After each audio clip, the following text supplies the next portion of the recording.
اب یہ تیسری مہم کی طرف گئے ہیں، اور وہی ایران سے اوپر رائٹ سائڈ کی طرف جائیں تو آگے شمال ہے، رشیا ہے،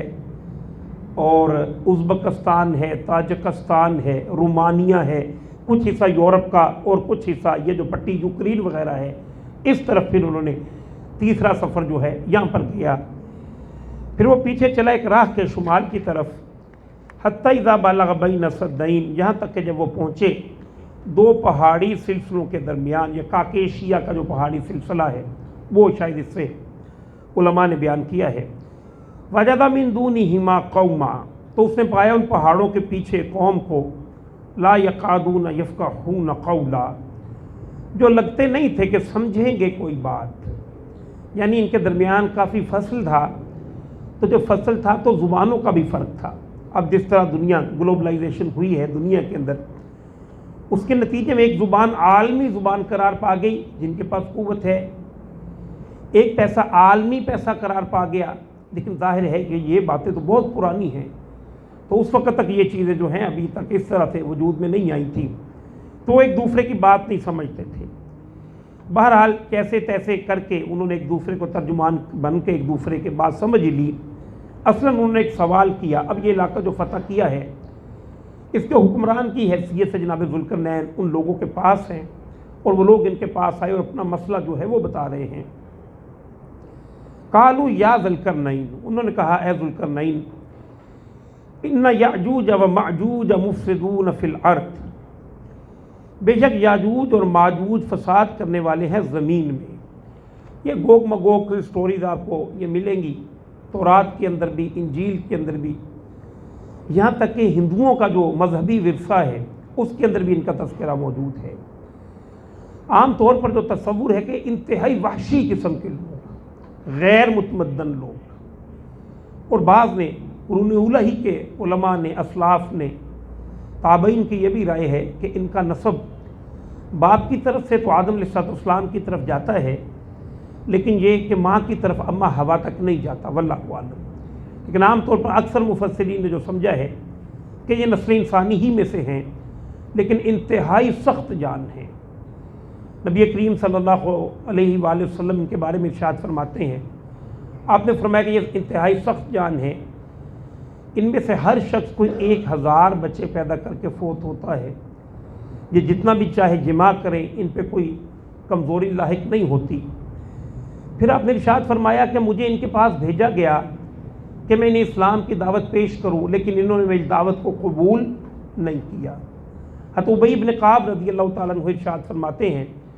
کہ ان کے 22 قبائل ہیں، اور 21 قبیلے وہ ہیں کہ جو پیچھے رہ گئے اس دیوار کے جو آگے جس کا تذکرہ آئے گا، جبکہ ایک قبیلہ جو ہے وہ باہر تھا تو باہر ہی رہ گیا، اور ان کا گمان یہی ہے کہ یہ جو ترک لوگ ہیں، عثمانی خلافت وغیرہ بعد میں جو آئی ہے، بلکہ پوری دنیا پہ یہی ترک لوگ جو رائج ہوئے ہیں، اور یہ چنگیز اور ہلاکو یہ بھی انہی کی نسل میں سے تھے۔ بعض لوگوں کی یہ بھی رائے ہے کہ آج کے جو یورپین ممالک جو بالکل بڑی بلندی پر پہنچے ہوئے ہیں، یہ رومانیہ کے ساتھ والی ساری پٹی، اسکنڈینیوین میں ممالک جنہیں کہا جاتا ہے، یہ ملک بھی سارے کے سارے یہی اقوام ہیں، لیکن چونکہ اس وقت تک یہ انتہائی غیر متمدن تھے تو اس وقت لوٹ مار کرتے تھے، ظلم و زیادتی کرتے تھے۔ اب متمدن ہیں، اب بھی یہی کچھ ہی کرتے ہیں، لوٹ مار کرتے ہیں، ظلم و زیادتی کرتے ہیں، لیکن ظاہر ہے کہ اس کے لیے اب انہوں نے کچھ طریقے بنا لیے ہیں، کچھ ورلڈ آرڈرز ایسے وضع کر لیے ہیں جس کے ذریعے سے انسانیت کا استحصال وہ کر رہے ہیں۔ بہرحال ان کا ایک آخری حلہ ہے، کچھ گروہ کے کچھ لوگ ایسے ضرور باقی ہیں کہ جن کا خروج ابھی ہونا ہے۔ حضور صلی اللہ علیہ وآلہ وسلم نے ایک بہت لمبی ایک حدیث مبارکہ ہے کہ جس کے اندر آپ صلی اللہ علیہ وآلہ وسلم نے خطبہ ارشاد فرمایا، تو صحابہ کرام ارشاد فرماتے ہیں کہ اللہ کے نبی نے جب ان کا خطبہ، ان کے بارے میں خطبہ ارشاد فرمایا تو کہیں پہ اس کو بہت بڑھا کے پیش کیا اور کہیں پہ اسے بہت چھوٹا کر کے پیش کیا، یعنی کہیں اس کے بتایا کہ وہ بہت بڑا فتنہ ہے، کبھی جو کردار کے اعتبار سے ہلکا پن اس کا ہے وہ واضح فرمایا، اور فرمایا اس طرح سے تذکرہ کیا حضور نے کہ ہمیں محسوس ہوتا تھا کہ یہ جو کھجور کے درخت ہیں یہیں سے ابھی نہ نکل آئے۔ پھر نبی کریم صلی اللہ علیہ وآلہ وسلم نے قیامت کی بابت کچھ چیزیں ارشاد فرمائیں، اور آپ صلی اللہ علیہ وآلہ وسلم نے فرمایا کہ فلسطین کے اندر جو آرمگیڈون نامی وادی ہے وہاں پہ ایک بہت بڑا مارکا جو ہے وہ پیش آئے گا، بہت بڑی جنگ ہوگی، اور اس جنگ کے نتیجے میں دجال ایک وقت پہ غالب آئے گا، اور پھر دجال کو شکست دینے کے لیے جناب عیسیٰ علیہ السلام تشریف لائیں گے۔ جناب مہدی جو ہیں وہ دجال سے بھی پہلے تشریف لا چکے ہوں گے، اور اس کے بعد یہ کہ حضرت عیسیٰ علیہ السلام کے ذریعے سے یہ دجال اور اس کا لشکر سب کے سب لوگوں کو ہلاک کر دیا جائے گا، کہ اس کے بعد ان کا خروج ہوگا، اور جب ان کا خروج ہوگا تو دنیا کے وسائل پہ یوں قابض ہو جائیں گے، اور کہا ہے کہ بحر طبریہ سے گزریں گے، اور اس انداز سے گزریں گے کہ صرف گزر کے جائیں گے تو ایک جو چشمہ ہے، دریا ہے، وہ بالکل خشک ہو جائے گا۔ اس طرح کے وہ وسائل پہ، ریسورسز پہ قابض ہو جائیں گے، اور اللہ کے نبی نے فرمایا کہ انسان قوت نہیں پائیں گے کہ ان کا مقابلہ کر سکیں۔ لہذا مسیح علیہ السلام کوہ طور پر سارے مومنین کو لے کر چلے جائیں گے، اور پھر یہ کہ یہ دنیا کے اندر بہت زیادہ شور شرابہ کریں گے، ظلم کریں گے۔ مومنین جو ہیں وہ جناب عیسیٰ علیہ السلام کے ساتھ محفوظ ہوں گے، یہاں تک کہ جب ان کا ظلم حد سے بڑھے گا تو پھر فرمایا کہ دنیا کے اکثر لوگوں کو قتل کرنے کے بعد اب یہ کہیں گے کہ دنیا کے لوگوں کو تو ہم نے قتل کر دیا، اب آسمانی جو مخلوق ہیں ان کو بھی قتل کریں گے۔ پھر رسول اللہ نے فرمایا کہ آسمان کی طرف رخ کر کے اپنے تیر چھوڑیں گے، اور جب وہ تیر واپس آئیں گے تو خون سے لت پت ہوں گے، جس سے انہیں گمان ہوگا کہ اوپر کی بھی جو مخلوق ہے اسے بھی ہم قتل کر چکے۔ اس کے بعد پھر عیسیٰ علیہ السلام فرمایا کہ عیسیٰ علیہ السلام کے ساتھ جو لوگ ہوں گے محصور ہوئے، ان کے پاس کھانے پینے کی کوئی چیز نہیں ہوگی، یہاں تک کہ گدھے یا گائے کے سر کی قیمت جو ہے وہ 1000 درہم تک پہنچی ہوئی ہوگی، خوراک نہیں ہوگی۔ اور جب یہ تنگ دستی حد سے بڑھے گی تو پھر نبی کریم صلی اللہ علیہ وآلہ وسلم نے فرمایا کہ جناب عیسیٰ علیہ السلام دعا فرمائیں گے، اس کے نتیجے میں ایک وبا پھیلے گی، اور وبا یہ کہ ان کی گردن پہ اس جگہ پہ کوئی دانہ ہے وہ نکلے گا، اور اس کے نتیجے میں سب کے سب یاجوج ماجوج جو ہے سارے کے سارے ہلاک ہو جائیں گے۔ اب کہا کہ کچھ دن خاموشی ہوگی،